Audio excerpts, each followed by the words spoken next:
Hello, this is Vito Quaglia. Welcome to A Matter of Principle, the podcast where we talk with folks about lessons learned in school, sports, and leadership. Today, our guest is Maryland Football Coaches Association Hall of Fame coach, Steve Crounse. Welcome, Coach. How you doing, Vito? It's great to be here. Well, thanks for being on with us here. Now, let's just start with this first question. Not to attack our age. We are the same age and we are getting a little long in the tooth, but you've had a very long career, a long successful career at that. What do you attribute your success and your longevity in coaching? Well, I think first of all, you have to be a student of the game on a constant basis. There's not a year, there's not an off that goes by investigating the game, studying the game, trying to be better at what we do. So like your relationship with the game itself, and I'm not just talking about X's and O's because anybody can do X's and O's.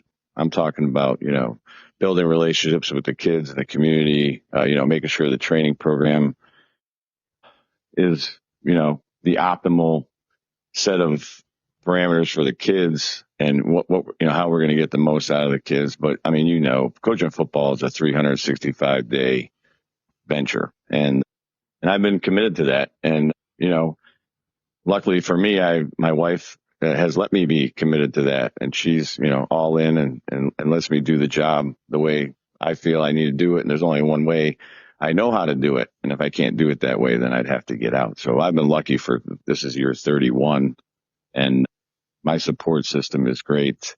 And my energy for, trying to be a better coach has always, been there. So I think that's what's got me to this point. Well, let's unpack a couple things with that because you hit on a couple key points that like I try to, have every podcast be about. And one thing you said was relationships. Another thing you talked about, being invested in something, committed to something, and then the support, whether it's the support of your family, which is first and foremost, but also the support of where you're at the time, the community, the school, the athletes involved, things like that. So let's go back to relationships. All right. I really feel strongly that everything in life is built on relationships. Every success you can have, whether it's your partnership at home, your career, anything you're going to do, you have to establish positive relationship within that. So what types of things do you do to build those relationships with let's talk about your players first. So what do you do to build those bridges with those kids? I mean, honestly, accessibility is number one. My boys know that they can come to me at any time and we'll help them in any situation. Our situation at Patuxent High School, particularly, a lot of the young men that we coach are coming from single parent homes. And so a lot of times you have to, play father, play mother, play sports psychologist, and you have to be willing to really invest in that. And they have to be comfortable with coming to talk to you. Now, there's a time you're going to have to, put your foot on them a little bit too. But if you don't build up the trust with your players, then you're never going to be able to come in and out of that situation in coaching. And what I mean by that is, I can get on a kid pretty hard if he's not, if his effort isn't there. But he respects that because he knows, when it's, when he needs something or when times are tough, he knows that he can also come to me and I'll have my arms put around him and pull him in and help him through that situation. So, we've been, you have to be willing to do that. You can't just shut it off, when you walk off the practice field. I mean, it's a constant endeavor. And, there's been little things that I do that we try to, when we program build, there's little things that we do. You'll have, in high school football, especially you, Vito, the offensive line is the unsung heroes. And, this is, back in 2002 when I came to Patuxent, one of our goals was, those are the kids that need to feel the most special. They're never going to get their name in the paper. They don't score touchdowns. So we have spaghetti dinners, just for the linemen. And, when I was at Northern High School, I mean, they come to my house. My wife cooks spaghetti. I'll have 15 teenagers, big teenagers. There's been a couple broken chairs over the years, but we'll have that. Like I try to let them into my life a little bit. And, whether that's mentoring and modeling, I try to let them into my life to be like, look, I can be insane on the field, but now I'm a family guy and you can balance both, so those little things are important to us. And you're always trying to, we're selling the brand now. We coach in a different world now, absolutely different. And, whether it's even just a t-shirt that says something about the offensive line, we call our offensive line Gattans, Gata, which I won't say on the podcast what that means, but it's Yeah, I gotcha. Yeah, it's a symbol of pride for them to be part of that group, so that's how we build our, relationships with them. We do a team meal every Thursday night, and, whether this is right or wrong, we say grace before every team meal. And, well, I think one of the things that kind of thing that you just talked about there, I think it's, it's whatever works in your community. You might be in a place that faith is very important. So that has to be part of what you do. And other coaches might be in places where there's so many different faiths that they stay away from that because that would be a kind of a divider or something. So yeah, whatever works for you guys is what you have to capitalize on. Now, one of the things you're hitting on is, and we've talked about this over our careers, kids, their meter that they judge, someone's whether or not they really care is super, refined. Like kids tell in 5-10 minutes really if an adult is invested in them. And that old saying, they don't care how much you know until they know how much you care. And that you're kind of saying those same things, talking about, the little things that you guys do, reaching out, making, certain, position groups feel part of the program and things like that. So they're all little building blocks. Now, one thing that I want to, I guess we can get to it now because you mentioned Northern versus Patuxent. So, we coached together back in, our younger days in the 90s. And then you, in 2002, went down to Maryland. And down there, you've had 3 different roles, 3 different stopping points in Maryland. So can you maybe expand on that a little bit? So you had the first go around in 2002, and then, what you did there, and then where you traveled to after that? Sure. So in 2002, we came down to Patuxent. We were there for 15 or 16, 14 years. I won a state title in 2015, just missed it in 2016. And, you can call it a midlife coaching crisis. You can call it whatever you want. I felt like I was getting stale in my message. I was getting stale in my enthusiasm. I knew I still wanted to coach. It's just who I am. I'm not sure what I would be doing if I wasn't coaching. Northern High School, which is in the same county, but up the road about 40 minutes from Patuxent, they had just gone through some turmoil, and I looked at an opportunity. And honestly, I was looking at it as I wanted to test out my template. And then we had success at Northern in the 3 years that I was there. And then an opportunity came up to go to DeMatha Catholic and be an offensive coordinator. And honestly, this was all during COVID and things got a little bit nutty. But I went to DeMatha because, part of you is always wanting to try to test your mettle. You want to see if you can coach at the big time. DeMatha is a nationally ranked program. Sure. They have, Yep. we had players. You got to coach Kevin Winston, who's now, a nationally ranked free safety for Penn State. I got to, coach a lot of Division I kids, and I wanted to test myself and see but at the end of the day, what I found out was football is football. Again, like I said in the beginning, X's and O's are X's and O's, and I enjoyed my role as offensive coordinator, and being a former head coach, I think I knew what I wanted out of my assistant coaches, and I tried to model that, and it was a good experience for me. But then, Patuxent was going through some down times, and I had an opportunity to go back, and I couldn't be happier. We've had an unbelievable little 2-year run here, and I think we're going to be pretty good again this year. And the community embraced my return, and the kids, most of these kids were elementary school kids, but they had come to football games. So, coming back, it's been nothing but rewarding.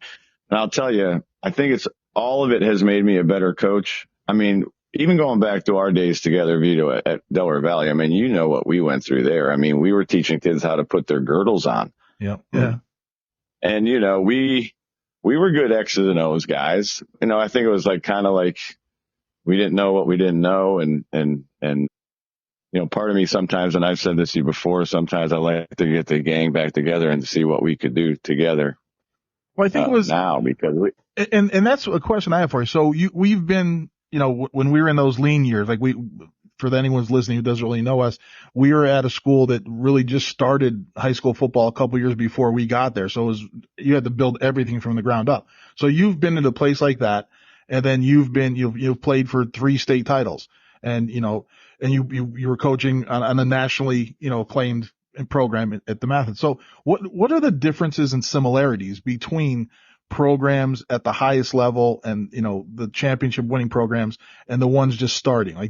Did you see the same ingredients across the board, or it just maybe they didn't germinate enough, or were there key things that were missing early on that you saw when you had more success at these other programs?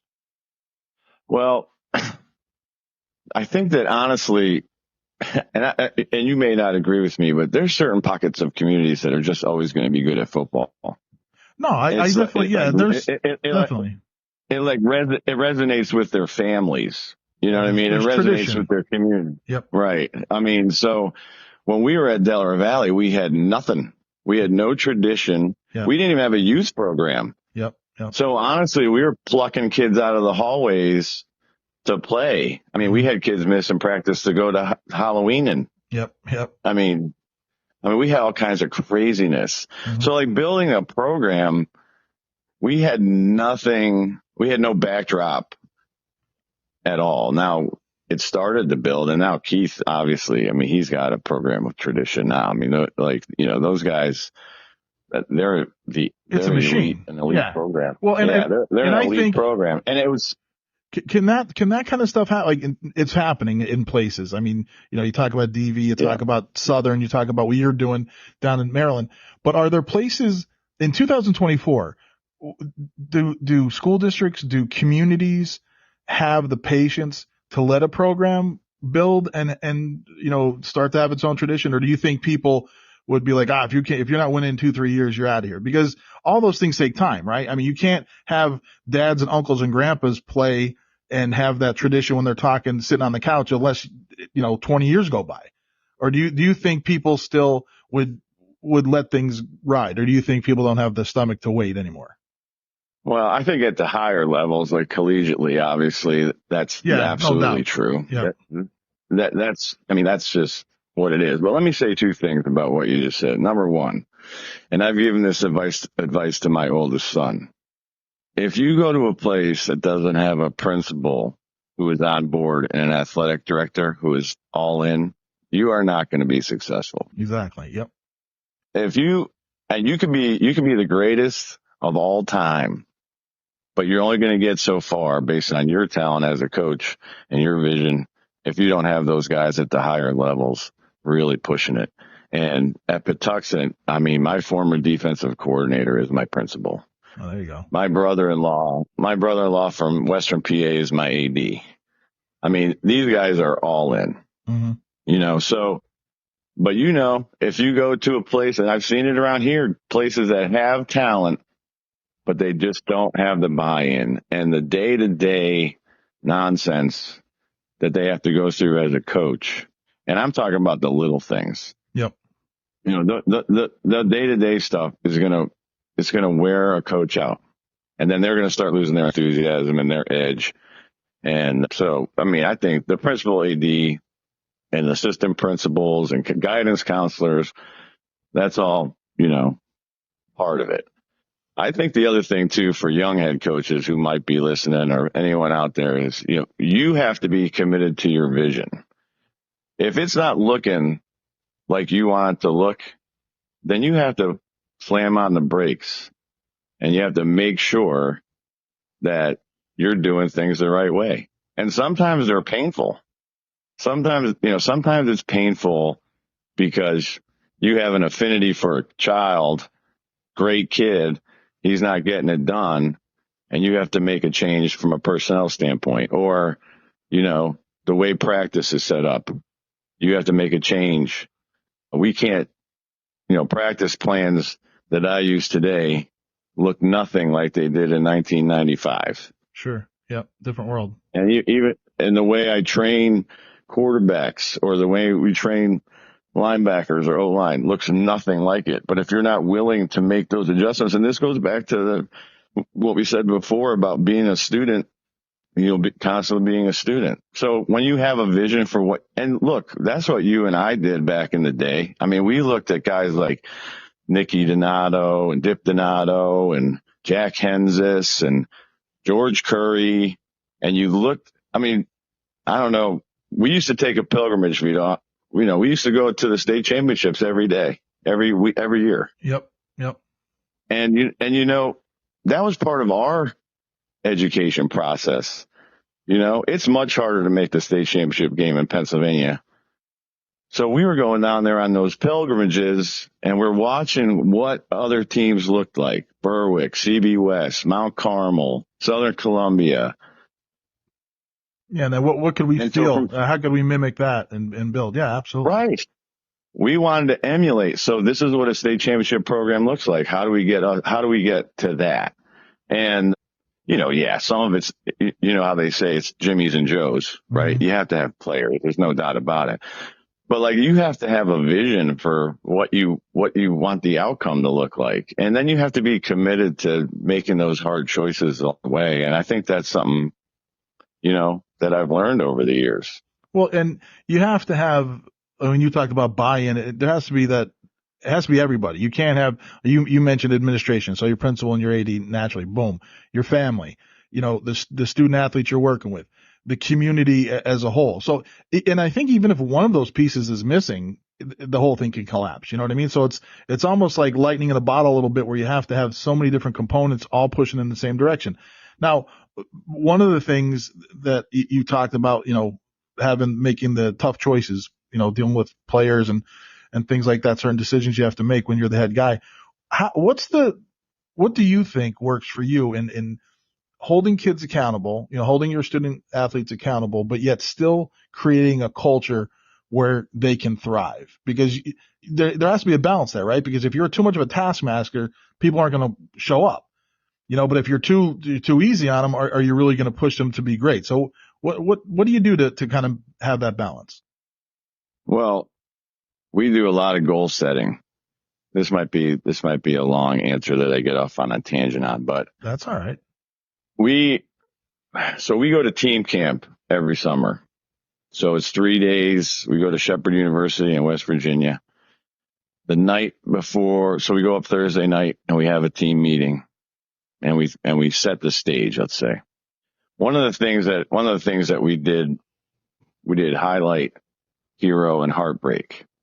So every young man had to get up in front of the team, talk about who his hero is, talk about what the highlight of his life was to this point, and then he had to talk about a heartbreak. That situation, it seems like it might seem to some like a corny icebreaker, but we drew those kids in. Football is crazy as far as, you have to depend on all 11 guys to do your job. You have to play this game for the guy who's next to you all the time. And when we set up that situation and made those kids open up, I mean, you have 16, 17-year-old kids in tears, but all of a sudden that just created a bond that's really unbreakable, because we made those kids, today's day and age, you're texting, IG, Snapchat. They had to literally stand up in front of their buddies and talk about the hardest moment of their life or the greatest moment of their life or who they respect the most. And all of a sudden now that creates that bond. I might be willing to fight a little harder for that guy because I know what he went through. And I think me as a coach, okay, one of the things is I'm brutally honest, right? Like, so, when they come to me, I'm going to tell them where they're at and what they need to do. But there's also times that, we can sit on a bench and I'll be honest about things that have happened in my life and how I handled them.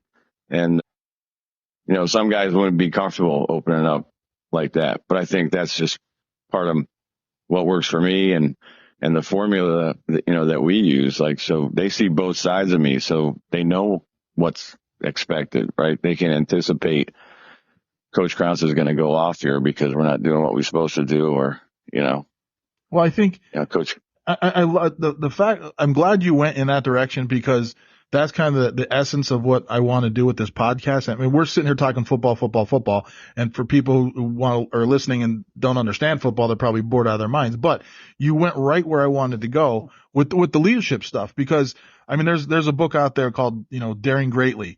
And it talks about that little phrase comes from the Roosevelt man in arena thing, and the message there is people aren't going to really become great unless they feel safe enough to be vulnerable and put themselves out there. And that's exactly what you do with that kind of thing. Like those guys, when they go up and they say those things and they're empty in their heart, they're not going to do that unless they feel safe enough to do it. I mean, you know what I mean? So by the tradition you've built and the way that you guys, talk to those guys, they feel, because that's a lot for a teenager to kind of say those things, without looking at a phone, right? Without just being a person and kind of pouring your heart out.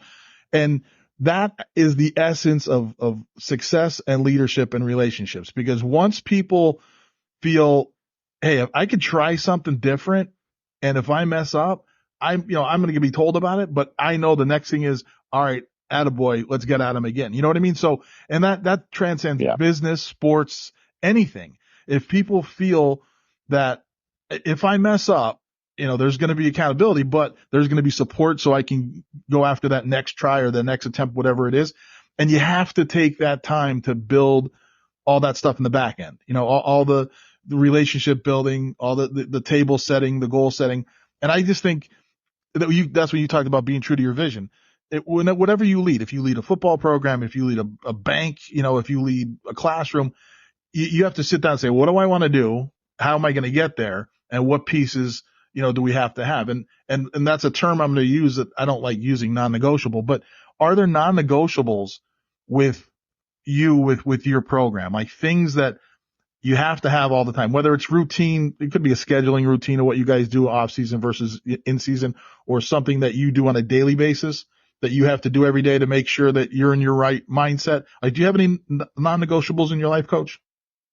Well, number one, this is going to be football based, but we're going to have an organized practice, and that's going to be something that we do every day. Everything's going to be scripted out to the last detail, because I don't really like to waste time, and I don't like to waste the kids' time. And they probably perform better in a 2-hour practice as opposed to a 3-hour practice because it's not organized. Sure. So our kids know, and we give them copies of the practice plan. It's not a secret. This is what we're doing today. These are the plays we're going to run.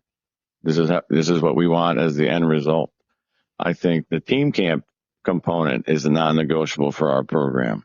I think that's built our camaraderie and chemistry. And I'll be honest, we've had some great kids here. We've had collegiate football players. We've even had a kid that played in the Super Bowl 50 from our team. But at the end of the day, we win games because of our chemistry, and we win games because we're determined, represent our community. I think the off-season weight room is a non-negotiable. You have to be there. In my life, one of the things I said to the kids the other night was, it can't be me seeing what you can be potentially. You have to believe in what you can be. I mean, I think that every kid, the way and knowing you all these years, I know you're the same way. You see a kid and all you see is potential and what the great things that kid can do. And our job as coaches is trying to get them to believe that. And then that's, so I spent a lot of time talking to kids about speaking their goals into existence and writing their goals down. Non-negotiable also would be the community. You can't have a football program that's not a pivotal piece of community pride. So what does that mean for me? Well, that means I started inviting the cheerleading squad to the team dinners on Thursday night because they needed to feel like they were part of that. That means having elementary school kids get free tickets and come stand on the sidelines for pregame and make sure they feel like they're part of it. Or having the local fire departments, you know, honoring them at games. So the piece for me is the most giant piece. You know, when we won that title in 15, I took the time at the end of the game to turn back and just look at our stands and, you know, just to see the elation and the pride and just the sense of community. I mean, that made, you know, everything I've done worthwhile in that instant. So, you know, for me, I want everyone to be involved and I want everyone, it's not just, you know, I'm not puffing my chest out. I want them to feel that, you know, and I'm just kind of the facilitator of what we can accomplish here together. So, I mean, that, you know, I guess that, you know, there's been a lot of good books that I've read over the years, and a lot of the things that we do have come from those things. So, and I'm just going to tell you, like, so De La Salle, their story. So, like, besides the team meeting, when I make the kids talk, every team dinner, seniors have to get up and speak. And it can be a minute. And sometimes it's funny and sometimes it's serious, but they have to get up and speak in front of their peers. So we do that every team meal. There's a guy named Joe Ehrman, played defensive line for the Baltimore Colt, and he wrote a book, and it was about servant leadership. And it was written by Jeff Markham, but it was based on Joe Ehrman's. He was the ghostwriter per se, but it was, you know, and it changed my life as far as how I looked at things. The other guy is Tony Dungy, mentor coaching. He's written a lot of books, and I've read a lot of his books, but the one that hit home for me was mentor coaching. And that's a big deal. I think when you're building your program, we're fortunate this year, and we have a mixed team, African Americans and, you know, Caucasian. So we have a, you know, we're almost 50-50. Our school isn't quite 50-50, but our football program is.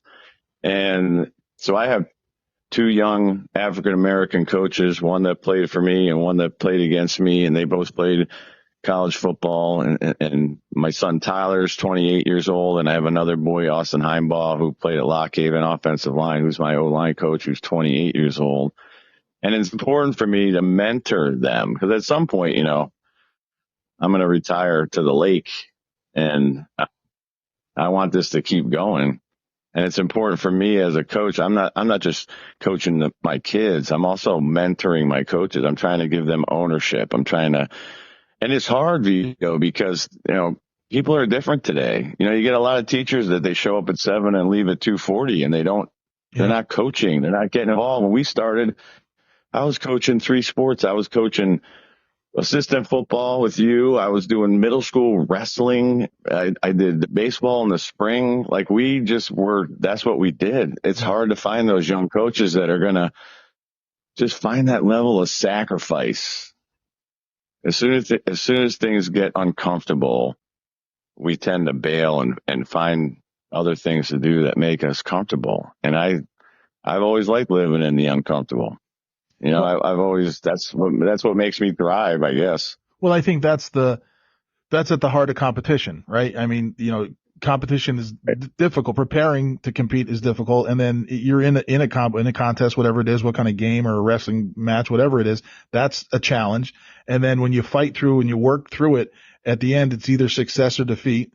And, you know, that's the thing. That's why, you know, talk to so many guys who coach and who are leaders, and the process is always sometimes more enjoyable than the victories are great, right? And I'm sure the state championship is awesome, but you look back on stuff, and when guys finally retire from anything, they miss that, the interaction with the guys, the planning, the game planning, the team meetings, the staff meetings, whatever it is. And I think you build that band of brothers, right? Whatever it is, you all have that shared journey through the obstacles, through the, whatever it is in that competition. And I think that's, you hit on that idea about mentoring the younger people coming behind us, because there wasn't as many distractions, I think, 30 some years ago when we started doing things. Now there's, social media was non-existent, when we were that young. And so now there's so many other things that draw your attention. It's easy to get distracted. And like you said, when things get hard, it's easy to say, I'll rather go do this. So yeah, to kind of model and show them, the kind of, I guess when you put the time in, you put the work in, it feels great. Even if you're not, don't have 500 wins or anything like that, just that idea that you persevered and you went through something together is enough to make you feel that you did something. I don't know. That's how I feel about it. Well, I think you're spot on. Listen, man, like the wins and losses start to feel the same a little bit. I mean, I know that sounds ridiculous, but like, we win Friday night, we lose Friday night. I'm still up watching film with the kids at 10 o'clock the next morning. Sure. Yep. And I'm on Sunday, we're staff meeting, game planning. But, to your point about the process, that's the selling point for the kid. I mean, you hear Nick Saban is the greatest of all time, and all he talks about is the process. All he talks about is attention to detail. I loved, that quote about, it's human nature to be average just Sure. to survive. Yeah, I think that's a great quote. I heard you say that on one of your other shows, and I love that quote because it's true. And I brought that up to my kids. Last night we had a heat index of 110, and yeah, so we lifted and then we conditioned in the gym, and we went outside, and it was hot. But you try to set the picture up for the kids. Like, look, it's hot right now, but in December, it's not going to be hot. I said on Friday nights in the fall, there's going to be 2,000 people who pay $5 to watch you play. They're going to give up their money that they made because you represent them. I said, so you need to put that in your heart. If you're trying to find your why, find it, and that resonates with the kids. But if I can sell them on the process, the rest of it's easy. But we have to, get to a certain point. And like I said, we were talking about tradition. Now we have tradition now at Patuxent. So those kids don't want to let down the guys that came before them. And they certainly want to set an example for the guys that come after them. So, the train's going to keep rolling, and you need to decide if you want to be on the train or off the train. The process too, like, we were, I mentioned us going to Altoona and Hershey all those years. So those are some of the greatest memories I have as a educator. And it had nothing to do with test scores or in-service days. It was, a lot of guys who love football and love coaching kids and got to spend, a whole weekend together, telling stories, laughing and watching great football. And I think about those times all the time. I think it really kind of shaped me as who I am as a father and as a coach right now because of those moments that we all shared together. And we went through some tough stuff, which I think, bonded us too. Oh yeah, definitely. Yeah. When you persevere through that, you build something that you can't replicate. If we just all showed up someplace that had been a 9-1 team, for years and years, and we kind of just rolled the ball out and did stuff, I don't know if you build that same kind of bond, because you don't have those scars. You don't have that shared memory. Now you talked about absolutely. Things that you learned in those situations. One of the things that I always find, whether it's professional development with teachers, whether it's going to a coaching clinic, all the canned presentations are wonderful, right? But I always felt, this is just me. I always felt as a teacher and as a coach, I learned more just talking with colleagues that had maybe more experience than me, whether it's in, having a coffee with them or in the hospitality room with them, and just listen to their stories and listen to how they came through different things, more than standing there when there's somebody at the podium talking about what's great about his or her curriculum or his or her, you know what I mean? And I always felt that when you're in those little informal sessions where you could listen to the people that actually did what you do, I always learn more there than any type of stage presentation. And that could just be a Vito thing. But I don't know how you feel about it, but I always learn better that way. No, I'm not a big clinic guy anymore. I would rather, well, I'll tell you what I do. A lot of times if it works out from a schedule standpoint, I go watch practice at a school who I respect. Sure. And I just watch their practice. I listen to their coaching cues. And even if they're not running the same offense or defense that you're running, you're still hearing coaching cues that you might. And if you steal one or two things, man, you're golden. Mm-hmm. And you get to the clinics after a certain amount of years, and those guys get up there, and it's a 40-minute talk, and 30 minutes is on their philosophy. Well, that was great when I was younger because I didn't have a formulated philosophy really. Mm-hmm. We were flying by the seat of our pants, so to say. But nowadays, I'd rather call a college guy up. And you have to be careful of that too, because what they're doing with their kids is probably some things you just can't do. I mean, from an athletic standpoint or a time standpoint, I got kids that are going both ways. We don't do offense every day and defense every day as a two platoon system. But, I like to talk to other coaches, like I said, who I respect.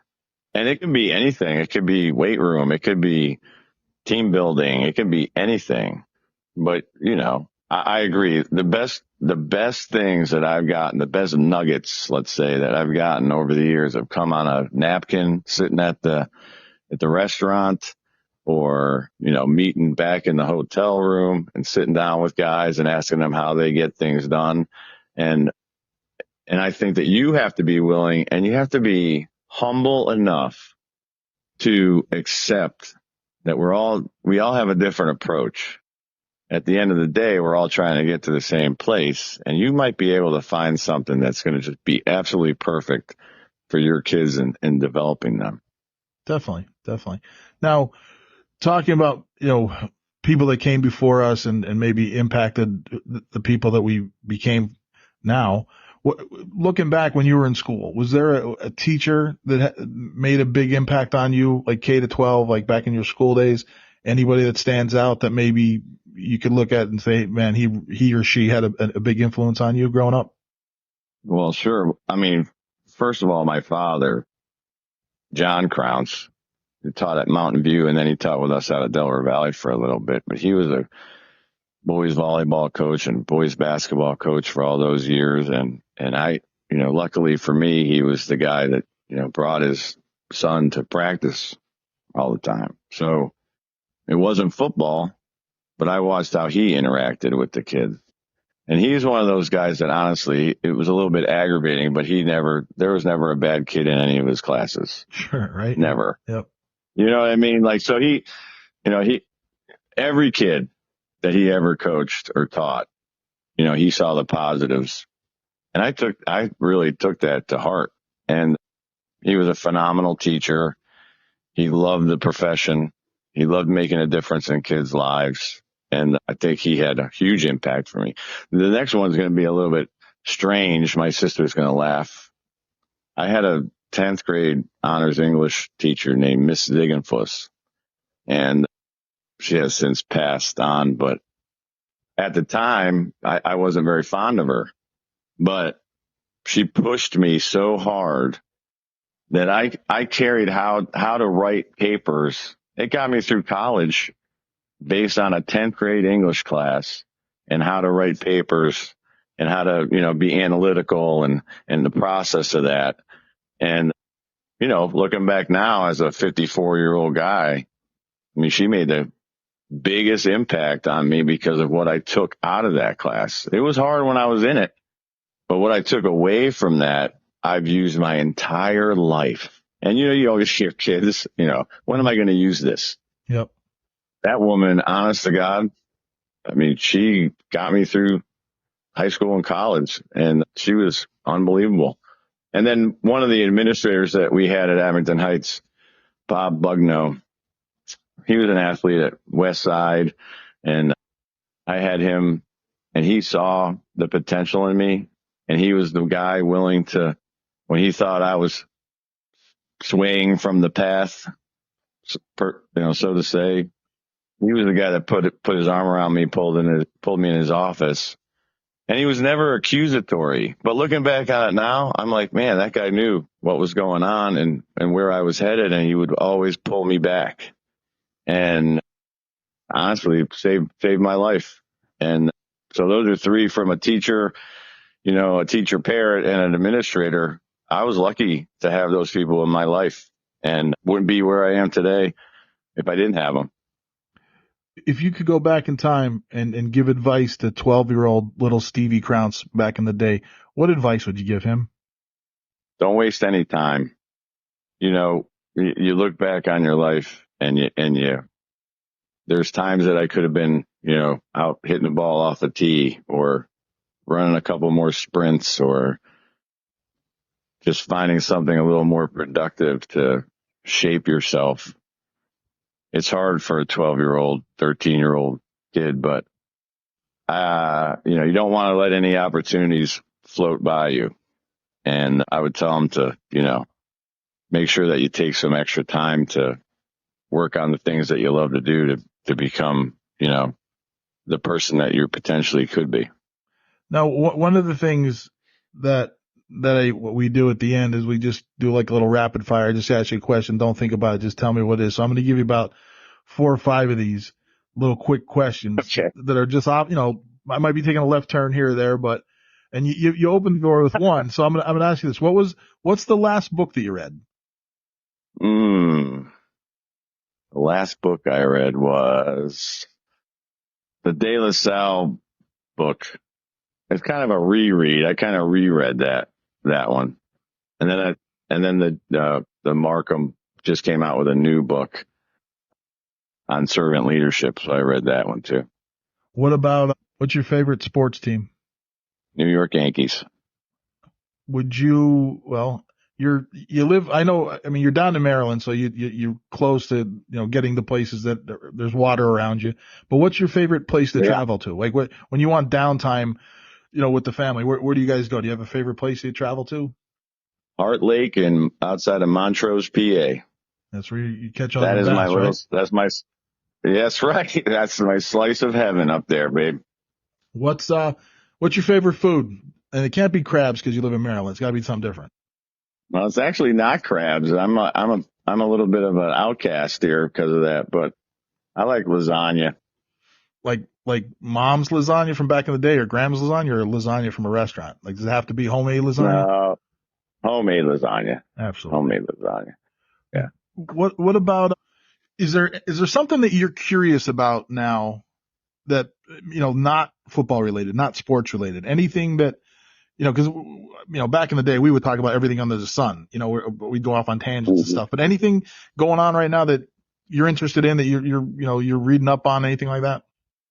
Well, I think this is going to be kind of sports related, but I do a lot of investigation on training, young kids, mentoring young kids. And I think that even when I get out of the game, I think I'm going to try to do something in that capacity, just trying to steer kids the right way, make sure they're training properly, giving them every kind of opportunity. What about a quote? Do you have a favorite quote, or maybe a quote that you heard recently that you want to share, or something that you keep with, for a long time? Any kind of favorite quote? There's so many, Vito. I'm a quote guy. We do a lot of graphics and, for IG, and we put quotes up all the time. Honestly, the one quote, that is a Bible verse, that I am the good shepherd will lay down his life for his sheep. I think that's kind of a mantra that sticks with me as far as my role as a coach. I'm going to shepherd these boys, and I'm going to do whatever I have to do to make sure that they succeed and live good lives and become good men. So I would say it was that. That's a good philosophy to live your life by. I can't argue with that one. There was a quote, I don't even call it a quote, it's one word. Frank Para, the AD at Wyoming area, longtime football coach in different places, he should just have it on the wall. It just said think. And he said, I don't know if he got that from his dad or something, but it's just amazing that if you would just stop for 5 seconds before any decision you make in life, right? Before you make a rash decision, and just think for a second, what's going to happen when I do this, or if I don't do this, kind of thing, you know? And I think pausing and reflecting is something we all know. I mean, if you ever led, more than two people in any kind of endeavor, you know that you need to, after you go through whatever it is, you have to debrief and reflect on what we did right or what we did wrong. But it seems like we're always going 100 miles an hour, right? We don't take the time to pause and think. And if there's any advice I ever give people, I try to do that. I probably don't do a good enough job of it myself to stop and think, but that would be one thing I would tell, new people going into any career, but especially any kind of leadership position, is just, you have to be measured and think about what you're going to do is going to have so many ripples, right? So, and we don't, especially when you deal with young student athletes, the way you say you could just make that offhanded comment on one day when you're in a bad mood, and that's going to speak volumes to that kid that you said it to, and it didn't mean, you woke up, you didn't have your coffee, whatever it is, you're grumpy, and somebody comes up and we don't have that luxury of being off our game sometimes. I think that's the really cool thing about being, involved in teaching and leadership and coaching, is that it matters, but it matters all the time. Like if you're off your A game on one day, you never know how you're going to negatively impact somebody. And it sounds like a downer, but I think it's an awesome responsibility that makes what we do cool, I agree totally. And, there's a lot of days that I have to take a huge deep breath before I address the team. Yep. And because of a myriad of things that, you have a kid who is bordering on ineligible. You have a kid who got in a fight in school, a kid whose girlfriend broke up with him, a kid whose dog died. I mean, there's so many things during the course of the day, and you are absolutely right. You have to measure your reaction, and you have to try to take and you and I are both emotional guys. So, we have to try to take the emotions out of it when you're dealing with certain things like that. One of the quotes that's on our wall, you'll appreciate, is he who sheds his blood with me today will forever be my brother. Yeah, Band of Brothers. Shakespeare. That's Shakespeare, yeah, buddy. Yeah, Shakespeare. I know. That's why I knew you'd appreciate English guy. So that's up on our wall. And, one of the things that we do when a kid graduates, they write their name around that quote on the cinder blocks on our weight room wall. So we have years and years of kids who have signed that wall. And that's one of those things that we talked about, like, that's what's the glue that's kind of holding us all together. You're going to go out there with me. You're going to push yourself to the extreme, and then you're going to have my eternal respect. And honestly, that's what I want from my kids to see from me, that I'm doing everything I possibly can to help you reach your max potential and have you succeed. And then we have a life.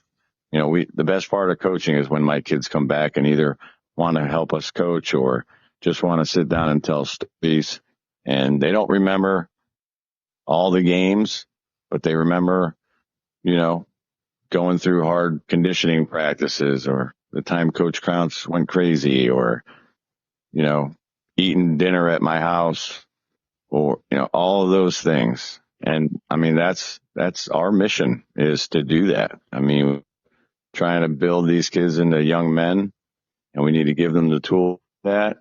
And we have to model that in order for us to get them there.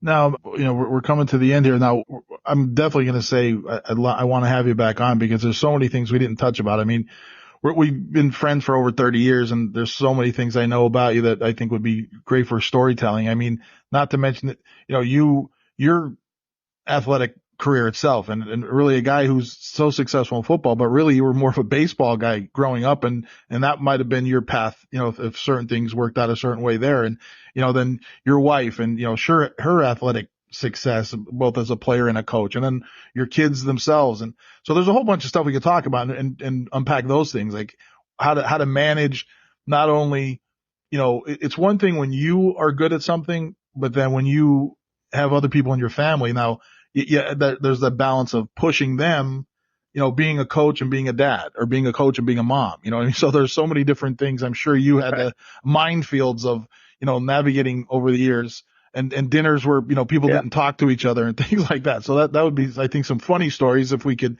not have people mad at us, but, that's definitely something we could revisit. But I just want to say, thanks for doing this. I just started doing these this summer, talking to folks about this stuff. And I just think to me, listening to the stories, I like the fact that so many anytime you lead anybody towards a goal, right? It's mostly going to be sports and we're talking about things like that. But like I said, if you're at a job and you're in charge of a team or, if you're involved in your community, whatever it is, there's key elements in leading people and they transcend all these different things. It just so happens that, we have the experience in teaching and coaching, high school students that we can lean on that, but it really, you read books on business leaders and they echo the same sentiments. So this stuff really, it's cool to talk about. It's great to hear people's stories. So I want to thank you, Coach Crounse, and congratulations. I don't know if I ever really said congrats on the induction to the Hall of Fame down there. That's pretty cool stuff. That's rarefied air. So I'm pretty proud of you, buddy. I appreciate that, Vito. No one thought we'd get there back in 1994, though. I better tell you that right now. No. That's what makes the journey fun, man. Right. The process, right? Yeah. But I appreciate you having me on. It's always great to talk to you. And like I said, some of my greatest memories were, coaching with you guys and developing